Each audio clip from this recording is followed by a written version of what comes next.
Everyday superpower where we talk game, body language, relationships, everything in between. Alright, people. Hey! Do you know what I'm calling this one?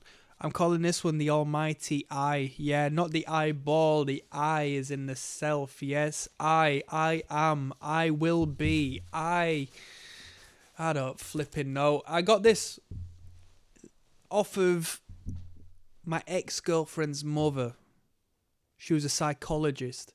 And she said this one time and it stuck with me.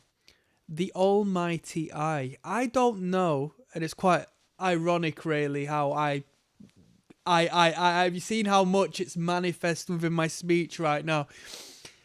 The almighty I, represented by me right now.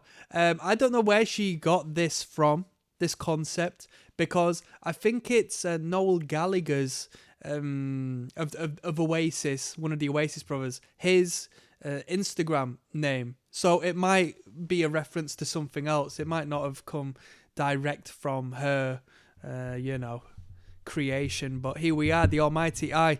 I speak on you in regards to this. If you want to get good at communication, if you want to be successful at attracting people, if you want to be successful in business and just generally creating good, beneficial relationships with people, you need to leave oneself. You need to leave you and get into them. You need to be so observant and attentive and concentrated on them and what they're saying and why they're saying it and where their words come from, how they're saying it, their tonality, their inflection of the voice. What are they avoiding saying? What are they saying? What words are they attracted to?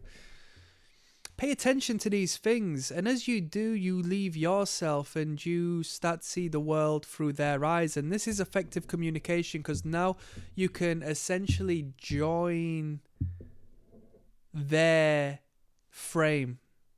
And pickup artists say, oh, you need to have them come into your frame, blah, blah, blah, blah, blah, blah, blah. I don't care what they say. I'm talking to you about understanding people here. And if you don't understand people, you're going to have a very hard time on planet Earth, right? You need to understand people.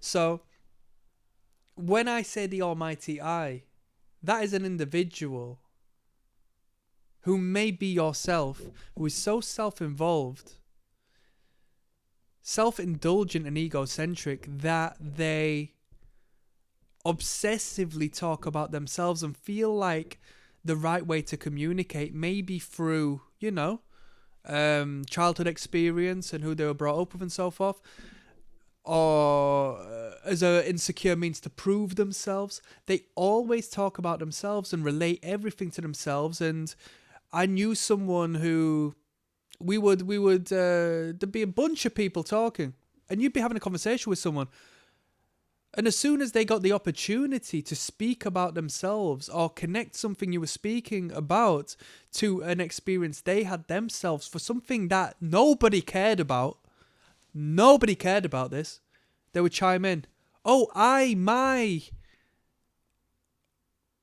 my friends. You get this a lot with the whole friends thing. Oh, you know what I mean? When nobody's got something to show of themselves, they will talk about what people they know have done, and they will refer to them as their friends. Oh, my friend so-and-so is doing this. My friend is here in this particular position. Or, oh, I did this. Oh, I remember when I did this. Oh, Bro, as a selfish human being, such as yourself, I want to hear you talk about me. That's some game. Because we all work in the same way. We all have an underlying baseline of being. And in order to leave the almighty I and to create something larger than life in your communication, i.e. somebody who actually listens and cares, you need to turn off that switch that makes you a human. And that's the ego. Robert Greene says it's a spectrum, narcissism on one end, empathy on the other end. You need to relieve yourself of this, what would it be, left wing of the spectrum, and align yourself to the right wing. I'm not making a political comment here, by the way, people. I'm just saying in reference to where I was pointing out.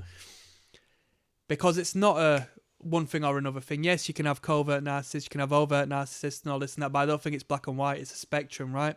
Because a narcissist is in oneself, whereas an empath is within the other, and the empath is the psychologist, the therapist, the helpful, fantastic communicator we need to be to get what we want in life. So the almighty I, me, give me attention. I need your concentration. You use this to your benefit by understanding what this is and knowing that to whichever degree it exists within every person on planet Earth, you give their I attention. But to you, it's not I, it's you. What did you say about that the other day? Oh, do you know one thing I remember about you is when you told me this. Oh, didn't you say that the other day? They'll feel validated. They will feel heard because nobody's listening to them. Because everybody represents this almighty I. Everybody is about I and me and mine, and everyone is so selfish and wants everything for themselves, which essentially is what we're doing anyway by learning about how to communicate efficiently.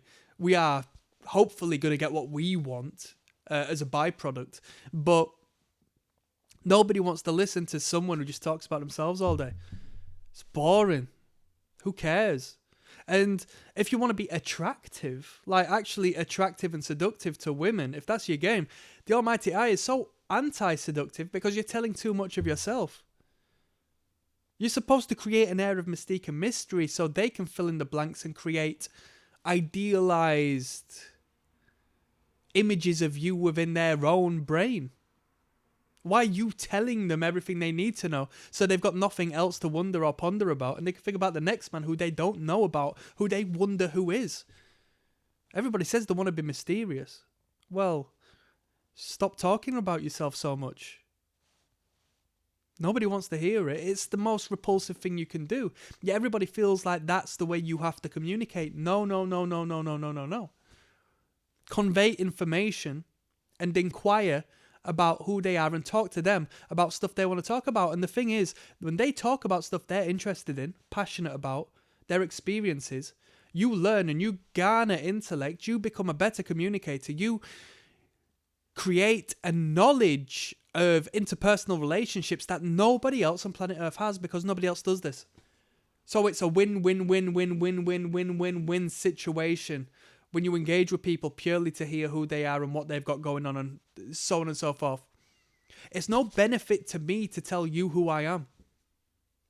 I'm not gonna go through the day and think, oh, you know what?